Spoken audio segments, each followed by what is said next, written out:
My battle with leukemia started in 2007.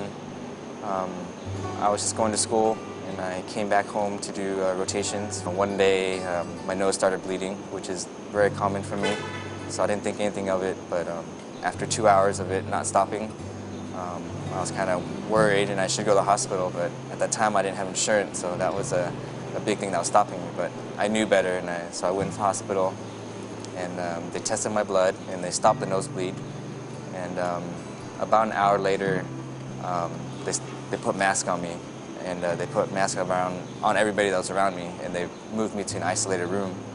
Did a bone marrow biopsy on me, and the results came back the day after, and she came in and said, "I have good news.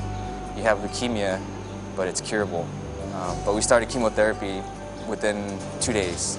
So I dropped everything. I dropped school. I had to drop everything in my life. And I've gone through chemotherapy for about 2 years. I was all clear. Everything was good, and I was getting ready to go back to school, and had another biopsy, and the leukemia showed up again.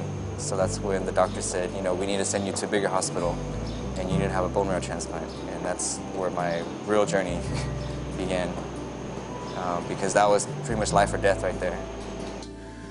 We could treat his leukemia further with chemotherapy, but the only chance of a cure and going back to live his life fully was to eventually have a bone marrow transplant.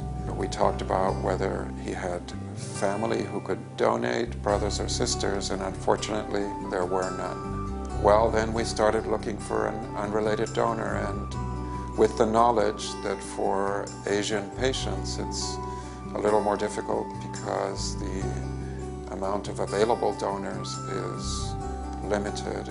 When they did the initial search, they didn't find anything right away, which worried me, of course. So the first thing I did was I went straight to A3M because I had worked with them before and I knew what to do.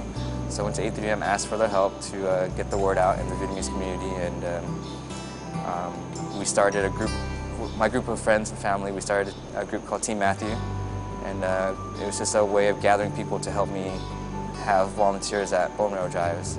Well, when I first found out I had a donor, or a matching donor, I was excited, but still kind of nervous, because I actually did find one donor in June, and they said they weren't available until August. Within those 2 months, I got really ill, so we had to restart the chemotherapy again and all that, and when August came around, it turned out that that donor was no longer available. I was back at square one, but luckily I found another match in August, and they told me I'd have the transplant in September. With that, we were able to plan his treatments in a way to prepare him for transplant rather than just for temporary control of his disease. And he is a very brave young man. He went through a lot. He was very sick, and he was at risk of not making it to transplant, and during transplant there were times when things were touch and go, but he has come through with a very good chance of being cured, and in fact also with a very good quality of life. He's back studying, in fact, and making plans for his future life. I just want to live a normal life.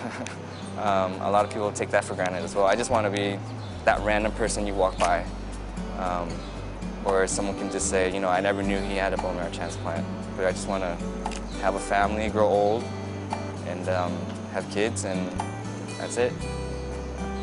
If I were to meet my donor, I couldn't say thank you enough. You know, I could probably say it 1,000 times, 1,000,000 times, but you know, all I can say is thank you and give them a hug if they'll let me. And I think the expression on my face and my family would be more than enough to explain how we feel.